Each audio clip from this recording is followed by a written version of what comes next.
కథాస్రవంతి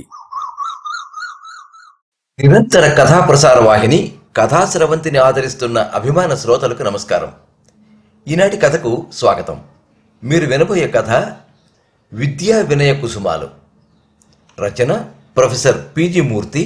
వినిపిస్తున్నది పప్పు భోగారావు.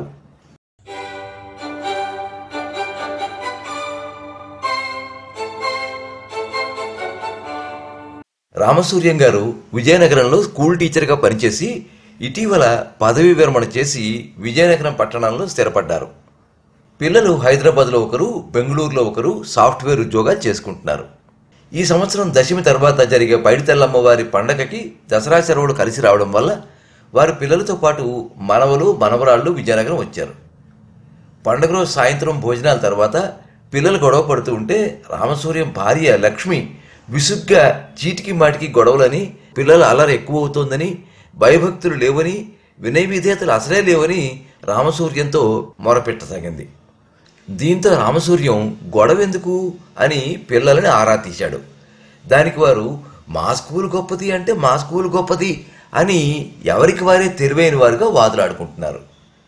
రామసూర్యం స్వతహాగా మాస్టర్ కాబట్టి పిల్లల దగ్గరికి పిలిచి వారితో, పిల్లలు, ఇప్పుడు నేను చెప్పే విషయం మీరు వింటే మీ అందరికీ చాక్లెట్లు ఇస్తాను అని ఆశ పెట్టాడు.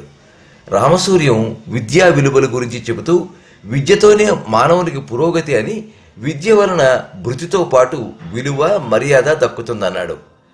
పిల్లలు శ్రద్ధగా వినసాగారు. రామసూర్యం చెప్పసాగాడు. పూర్వం భర్తృహరి అనే పండితులు వాగ్భూషణం భూషణం అన్నారు.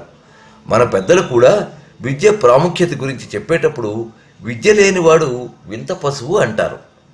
ప్రస్తుత కాలంలో పిల్లలు శ్రద్ధగా చదువుకుంటే మంచి భవిష్యత్తుతో పాటు తల్లిదండ్రులకు పేరు ప్రతిష్టలు తీసుకొస్తారని నమ్మి దగ్గరలోని పట్టణాలకు తరలి వెళ్ళి పెద్ద పెద్ద స్కూళ్లలో చదువులు చెప్పిస్తున్నారు తల్లిదండ్రులు. అయితే ఈ విద్య యొక్క విలువ పెరగాలంటే వినయం అనే లక్షణం ప్రధానం. వింటున్నారా పిల్లలు? వింటున్నాను తాతయ్య. వినయం అంటే ఏంటి తాతయ్య? రామసూర్యం పిల్లలలో ఆలోచన మొదలైందని గ్రహించి, పిల్లలు, వినయం అంటే తల్లిదండ్రులు పెద్దలపై గౌరవంతో పాటు ఎదుటివారు చెప్పింది వినటం, విచక్షణతో ఆలోచించటం, వివేకంతో ప్రవర్తించటం, సత్యాసత్య విచారణ మరియు అణకువగా ఉండటం. విద్య వినయేన శోభతే అన్నారు సంస్కృతంలో. దీని అర్థం ఏంటంటే వినయంతోనే విద్య ప్రకాశిస్తుంది. అంటే కేవలం జ్ఞానాన్ని సముపార్జించడమే కాకుండా ఇతరులతో మర్యాదగా వినయంగా ప్రవర్తించినప్పుడే ఆ విద్యకు గౌరవం లభిస్తుంది. వినయం లేని విద్య సువాసన లేని పువ్వుతో సమానం. ఎంతటి విద్యావంతుడైనా కోటీశ్వరుడైనా వినయం లేనిదే తగిన గౌరవాన్ని పొందలేడు. మన పురాణాలలో రావణాసురుడు గొప్ప జ్ఞాన సంపన్నుడే, కానీ వినయం లేకపోవడం వల్ల అహంకారం పెరిగి చెడ్డ పేరుతో చివరికి రాజ్యాన్ని ప్రాణాన్ని పోగొట్టుకున్నాడు. రాముడు వినయంతో గురువుల వద్ద జ్ఞానం ఆర్జించి తండ్రి మాటకు విలువిచ్చి చరిత్ర పురుషుడయ్యాడు. రామబంటు హనుమ కూడా ఎంతో పరాక్రముడు, జ్ఞాన సంపన్నుడైన వినయంతోనే సీతారాముల మన్ననలను పొందాడు. చాలా బాగా చెప్పావు తాతయ్య అంటున్న పిల్లలతో ముగింపుగా, గాంధీజీ వంటి ప్రముఖులు వినయంతో కూడిన విద్య వల్ల ప్రపంచవ్యాప్తంగా గౌరవం మన్ననలు పొంది చరిత్ర పురుషులుగా ఖ్యాతిగాంచారు, మహాత్ములయ్యారు. పిల్లలు ఆవరింతలతో నిద్రకి ఉపక్రమిస్తుండడంతో వారితో పాటు రామసూర్యం కూడా నిద్రకు ఉపక్రమించారు. సెలవులైన తర్వాత తిరుగు ప్రయాణానికి సిద్ధమవుతున్నప్పుడు పిల్లలు శ్రద్ధగా తయారై నానమ్మ తాతయ్యకు వినయంతో వీడ్కోలు చెప్పడం చూసి రామసూర్యం, లక్ష్మీలు వారి వారసులు విద్యా వినయ కుసుమాలని ఎంతో ఆనందపడ్డారు.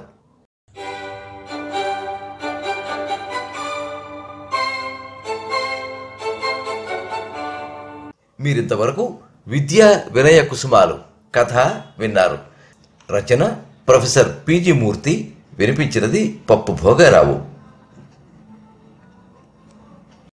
ఈ కథ మీద మీ అమూల్యమైన అభిప్రాయాన్ని కింద కామెంట్ బాక్స్లో రాయండి. ఈ వీడియోని లైక్ చేయండి, మీ మిత్రులందరికీ షేర్ చేయండి. ఇలాంటి మరిన్ని మంచి కథలు వినిపించడానికి ఈ ఛానల్ని సబ్స్క్రైబ్ చేసుకోండి. పక్కనే ఉండే బెల్ ఐకాన్ని క్లిక్ చేస్తే ఇలా అప్లోడ్ చేసే వీడియోల వివరాలన్నీ కూడా మీకు ఎప్పటికప్పుడు నోటిఫికేషన్ ద్వారా తెలుస్తాయి. ఎప్పుడు మీ అభిమానాన్ని కోరుకునే పప్పు భోగారావు. సర్వే జనాః సుఖినో భవంతు. కథా స్రవంతి.